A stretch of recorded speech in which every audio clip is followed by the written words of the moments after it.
தொங்க முடியாது. தலையில மட்டும் வச்சு இதனாலும் சிலுவையில கரெக்டா தொங்க முடியாது.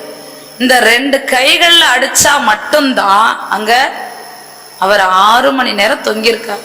இந்த 2 கைகள் ஆணி அடிச்சா மட்டும்தான். இந்த 2 கைகளுமே நான் ஒரு இதுல பார்த்த போது உள்ளங்கையில அவருக்கு ஆணிகள் அடிக்கப்பட்டது என்று சொல்லப்படவில்லை.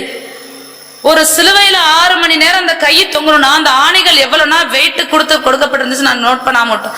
அவ்வளவு பெரிய ஆணி இந்த கையில இதுன்னா அந்த கை என்ன ஆயிடும், பிஞ்சு விழுந்துரும். அப்ப விழாத அளவுக்கு 6 மணி நேரம் தொங்குற அளவுக்கு இந்த கைகள் ஆணிகள் அடிக்கப்பட்டுச்சுன்னா அது எந்த இடம் தெரியுமா உங்களுக்கு? இந்த மணிக்கட்டு. இந்த மணிக்கட்டில் வழியா ஒன்னு அடிச்சு இதுல இருந்து ரத்தம் வடிஞ்சிச்சுன்னா இங்கதானே இந்த தற்கொலை செய்கிறவர்கள் எல்லாரும் என்ன பண்ணுவாங்க, கிழிச்சு இதுல இருந்து என்ன ஆயிடும், இப்படி கிழிச்சா இங்க என்ன ஆயிடும், ரத்தம் எல்லாம். அது ஆண்டவருடைய ரத்தம் எல்லாம் சிந்தப்படணும். இந்த ஒரு இடத்துல அடிச்சா மட்டும் ரத்தமும் கரெக்டா பாருங்க. இந்த இடத்துல அடிக்கப்பட்டதான் அவருடைய ரத்தம். தாவீது ராஜாவுக்கு வெளிப்படுத்தப்பட்ட சங்கீதம். புதிய ஏற்பாட்டுல அவருடைய கைகள்ல ஆணிக்கு அடிக்கப்பட்டது அப்படிங்கிறதுக்கு ஆதாரம் ஏதாவது இருக்குங்களா? சொல்லுங்க பாப்பா. யாரா அவருடைய கைகள்ல ஆணிகள் அடிக்கப்பட்டது அப்படி என்பதற்கு எடுத்துப்போமா? யோவான் 20வது அதிகாரம் 25வது வசனத்தை படிப்போமா? யோவான் 20:25.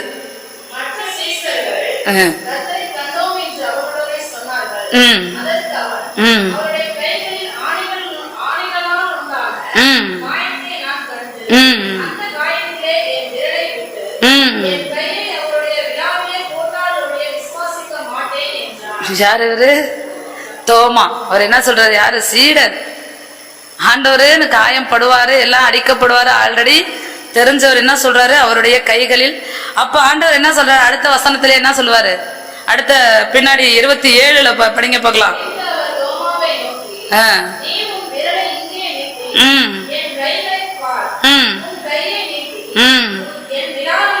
போடு.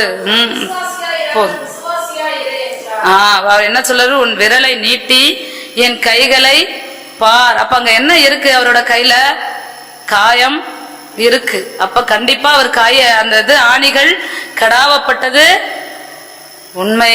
கரங்கள்ல ஆணிகள், அதாவது உருவ குத்தினார்கள். அவருடைய கைகள்ல உருவ குத்தினார்கள் அப்படிங்கிறது. இப்ப இவ்வளவுலையும் பாத்தீங்கன்னா அப்படி இயேசு என்ன பாவம் செய்தார்?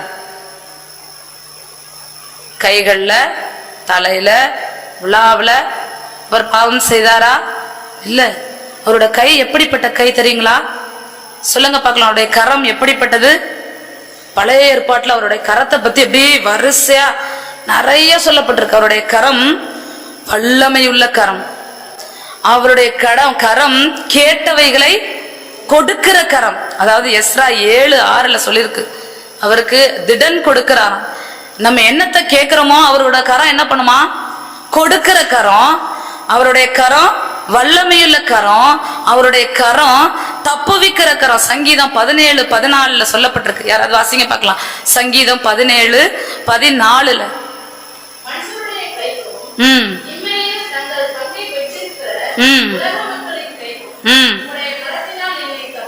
ஆமென். என்னது?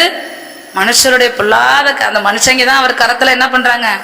ஆனா அவருடைய கரம் என்ன பண்ணுது? இந்த பொல்லாத மனுஷங்கள்ட்ட இருந்து நம்மளை தப்புவிக்கிற கரம். அடுத்தது பாருங்களா, சங்கீதம் 117:7 வசனத்தை படிப்போமா? சங்கீதம் 117:7 இல்லையா? 111:7.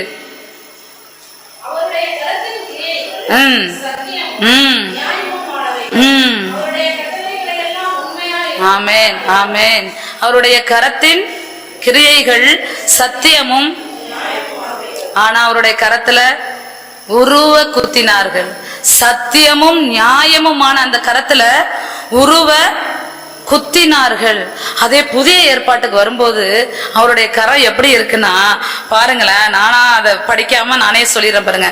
அவருடைய கரம் புதிய ஏற்பாட்டுல ஃபுல்லா மத்தேயு, மார்க்கு, லூக்கா, யோவான் ஃபுல்லா சுகமளிக்கிற கரமா இருந்து யாரு வந்து கேட்டாலும் உடனே என்ன பண்றாரு? தொட்டு சுகமாக்கணும். தொட்டு என்ன ஒரு மாதிரியா இருந்தாலும், அதாவது குஷ்டரோகியை பார்த்தீங்கன்னா அந்த குஷ்டரோகம் வந்தவனை என்ன பண்ணக்கூடாது, யாருமே தொடக்கூடாது. அவனை என்ன பண்ணிருப்பாங்க, ஒதுக்கி தள்ளி வச்சிருப்பாங்க. அப்படி யாராவது போனா தீட்டு தீட்டு தீட்டுன்னு என்ன பண்ணுவாங்க.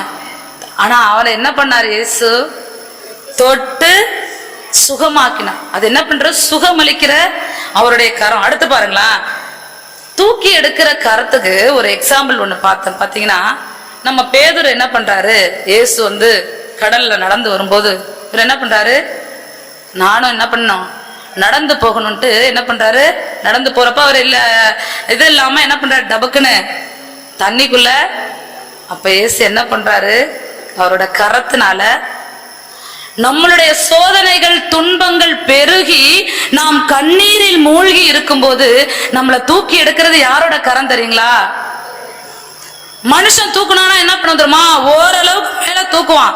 ஆனா கடைசி வரைக்கும் கொண்டு வரதுக்கு அவனுக்கு மனசே, தூக்குனா மாதிரியே கரத்தை என்ன பண்ணிடுவான். திரும்பவும் நம்ம எங்கதான் விழுவணும்னா அதே துன்பத்துல, அதே கண்ணீர்ல, அதே கவலையில தான் நம்ம என்ன பண்ணிடுவோம். ஆனா இயேசு என்ன பண்ணுவார, நம்ம மூழ்கி போயிடுவோம்.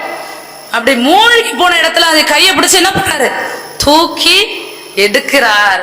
அந்த கரத்துலதான் ஆணிகளால் உருவ குத்தினார்கள்.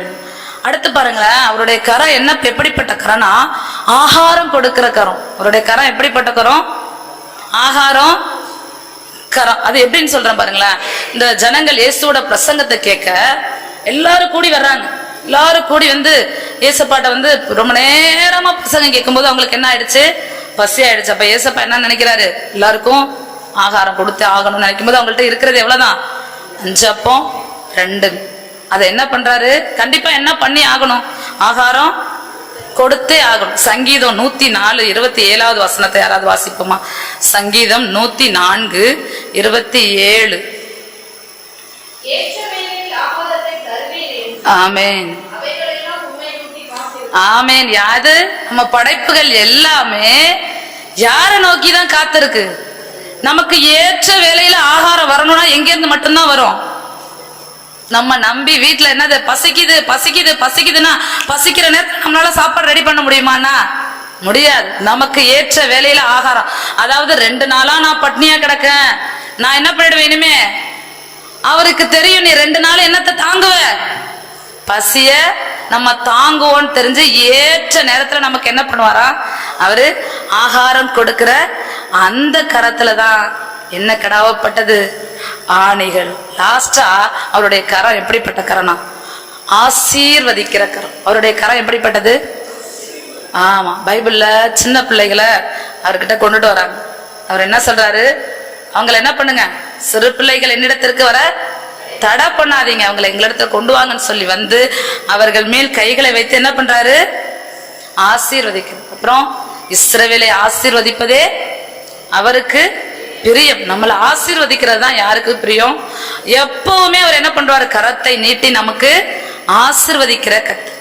இப்பேற்பட்ட கரத்துல ஆணிகள் அடிக்கப்பட காரணம் எப்படி, சுகமளிக்கிற கரம், தூக்கி எடுக்கிற கரம், அப்புறம் ஆகாரம் கொடுக்கிற கரம், ஆசீர்வதிக்கிற கரத்துல ஆணிகள் அடிக்கப்பட காரணம் என்ன? ஏசாயா 53:4-5 படிப்போமா? ஏசாயா 53:4. ஆமென் ஆமென்.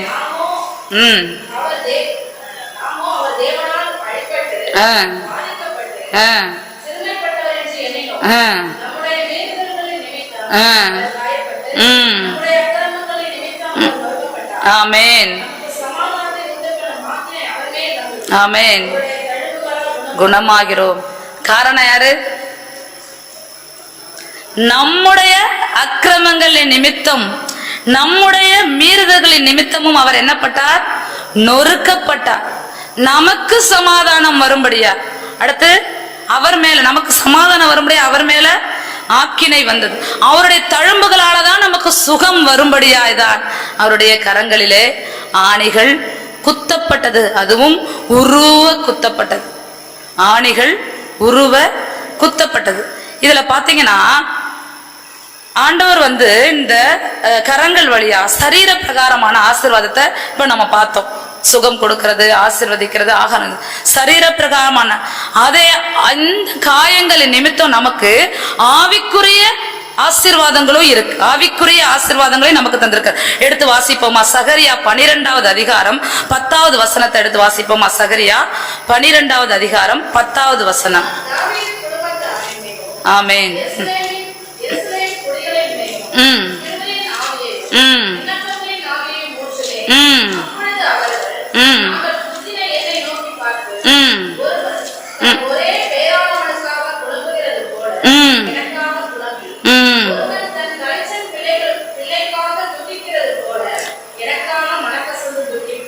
அங்க என்ன சொல்லப்பட்டிருக்கு?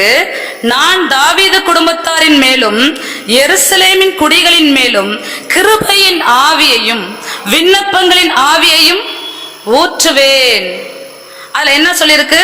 அப்பொழுது அவர்கள் தங்கள் குத்தின எண்ணெய் நோக்கி பார்த்து, நம்ம குத்தின அவரை நோக்கி பார்க்கும்போது நமக்கு என்ன ஆவிகளை அவர் கொடுக்கிறாரு? கிருபையின் ஆவிகளையும், அடுத்து பாத்தீங்கன்னா என்ன ஆவி? விண்ணப்பங்களின் ஆவியையும் ஊற்றுவேன். அப்ப குத்தின அவரை நாம் நோக்கி பார்க்கும் பொழுது கர்த்தர் இப்பேற்பட்ட ஒரு கிருபைகளை, நமக்கு கிருபையின் ஆவிகளை கொடுக்கிறவராய் இருக்கிறார். எரேமியா 17:1 எடுத்துக்கோமா? எரேமியா 17:1 வாசிங்க பார்க்கலாம். எரேமியா 17:1.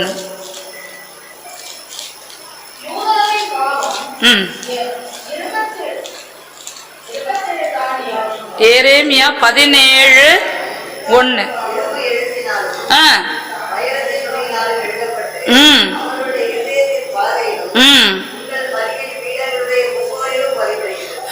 யூதாவின் பாவம் இரும்பு எழுத்தாணியினாலும் வைரத்தின் நுனியிலும் எழுதப்பட்டு அவர்களுடைய இருதயத்தின் பலகையிலும் உங்கள் பலிபீடங்களுடைய கொம்புகளிலும்.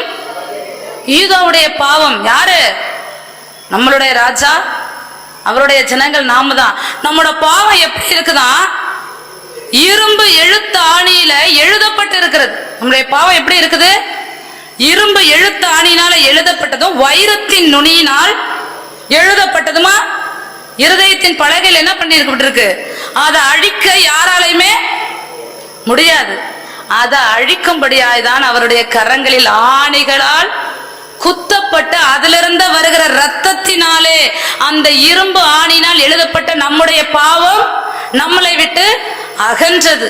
அந்த இரும்பு ஆணியில எழுதப்பட்ட பாவத்தை இரும்பு ஆணியினால் கைகளில் குத்தப்பட்டு அதிலிருந்து வருகிற அந்த ரத்தத்தினாலே நம்முடைய, அதுல எவ்வளவு அழகா சொல்லப்பட்டிருக்கு பாவம். இதோடைய பாவம், நம்மளோட பாவம் இப்ப என்ன பண்ணிட்டு இருக்கு? அந்த காலத்துல நபி கணக்கு வைக்கப்பட்டுக்கிட்டே இருந்துச்சு. எதுல எழுதப்பட்டுச்சான்? இரும்பு ஆணி, வைரத்தின் நுனி, அப்படி அழுத்தமா கீறல் போட்டு எழுதுற மாதிரி.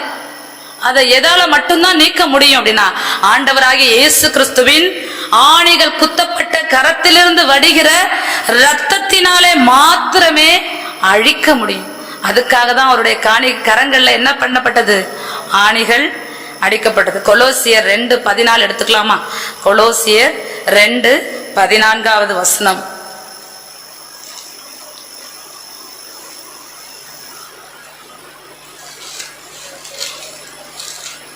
எடுத்தாச்சு.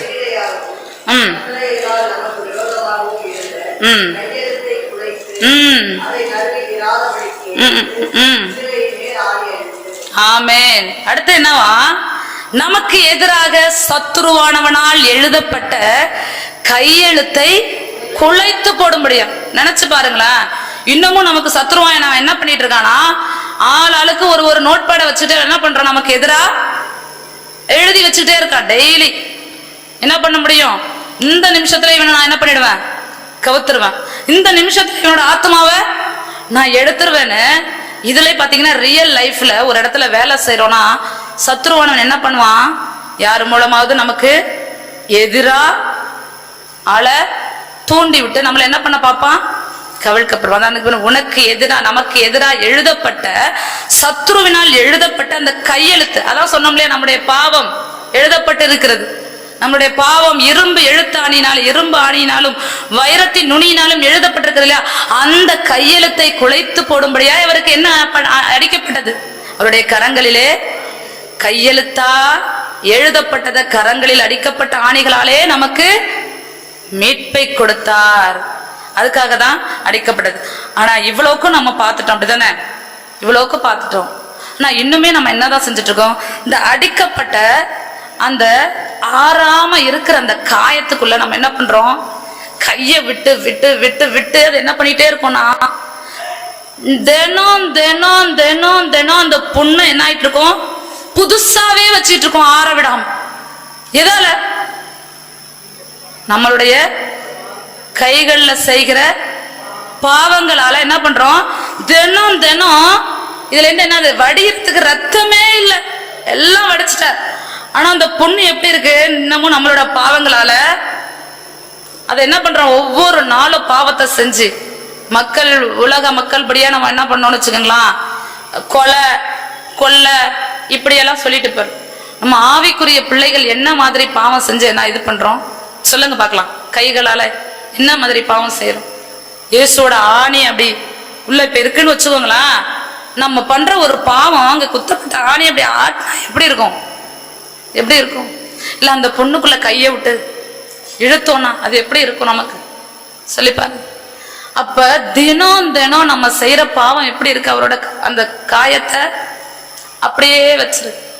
நம்ம இன்னமும் மனம் திரும்பாமல் இருப்போமும். ஆனால் இன்னும் நம்ம மனம் திரும்பாம செய்த பாவத்தை அநேகர் பாருங்க, செல்போனை இப்ப கையில வச்சுக்கிட்டு கர்த்தர் பார்க்கிறார்.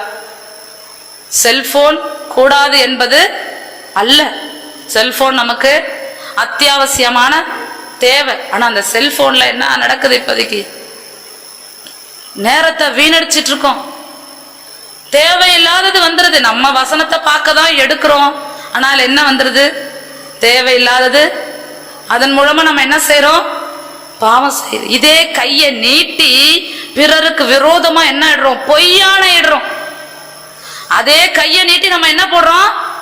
சாபத்தை போடுறோம், ஒருத்தவங்களை சபிக்கிறோம். ஆசீர்வதிக்கிற இதே கரத்தாலே நீட்டி நம்ம என்ன பண்றோம்? சபிக்கிறோம். அதனாலதான் இன்னமும் அந்த காரம் எப்படி இருக்கு? அடிக்கப்பட்ட வண்ணமாகவே அதுல அந்த காயம் ஆறாமலே இருக்கு. நம்ம இன்னும் மனம் திரும்பல அப்படின்னா இதற்காக தான் இந்த நாட்கள் கொடுக்கப்பட்டிருக்கிறது. வருடம் முழுவதும் நமக்கு நாள் கொடுக்கப்படுது. பாடுகளை நினைக்கிறோம், மாசந்தோறும் திருவிருந்துக்கு நினைக்கிறோம். ஆனாலும் இந்த நாளிலாவது, நினைக்கிற இந்த நிமிடத்திலாவது நம்ம என்ன பண்ணணும்? மனம் திரும்பணும். அப்பா, என் கையால நான் செஞ்ச பாவம் போதும், என் கையால பிறரை கெடுத்தது போதும் அப்படின்னு சொல்லி இந்த நேரத்துல நம்ம என்ன பண்ணணும்னா மனம் திரும்புகிறவர்களா இருக்கணும். இதுல அதனால ஒரு வசனத்தை எடுத்து போவோம். 10 சகரியா 12:10 எடுத்துதுங்களா பார்க்கலாம். சகரியா 12:10, சகரியா 12:10 நம்ம வாசிச்சோல்ல இது.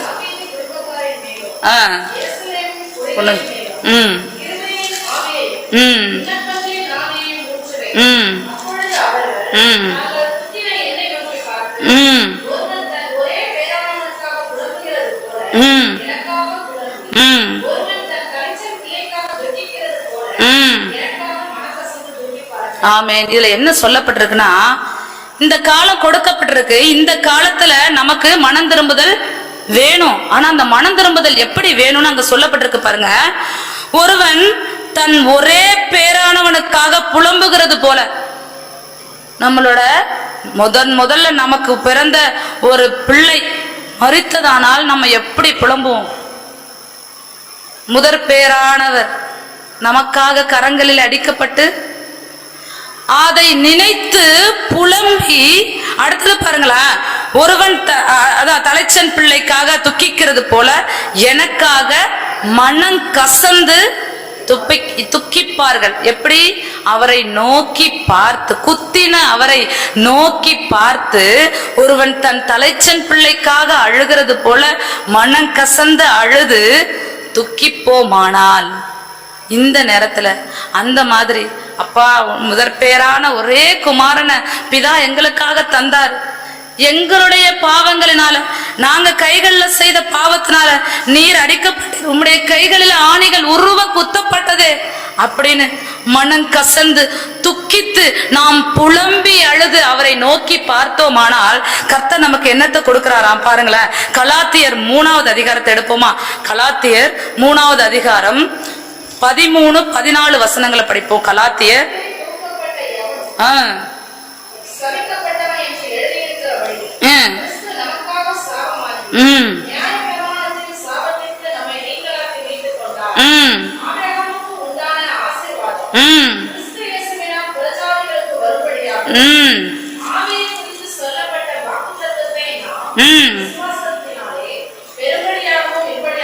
எப்படி ஆயிற்று? எதற்காக இப்படி ஆயிற்று?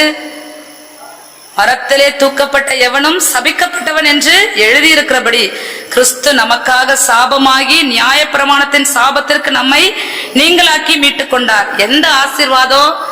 ஆபிரகாமுக்கு உண்டான ஆசீர்வாதம் கிறிஸ்து இயேசுவினால் புறஜாதிகளாகிய நமக்கு வரும்படியாகவும் ஆவியை குறித்து சொல்லப்பட்ட வாக்குத்தத்தத்தை நாம் விசுவாசத்தினாலே பெறும்படியாகவும் இப்படி ஆயிற்று.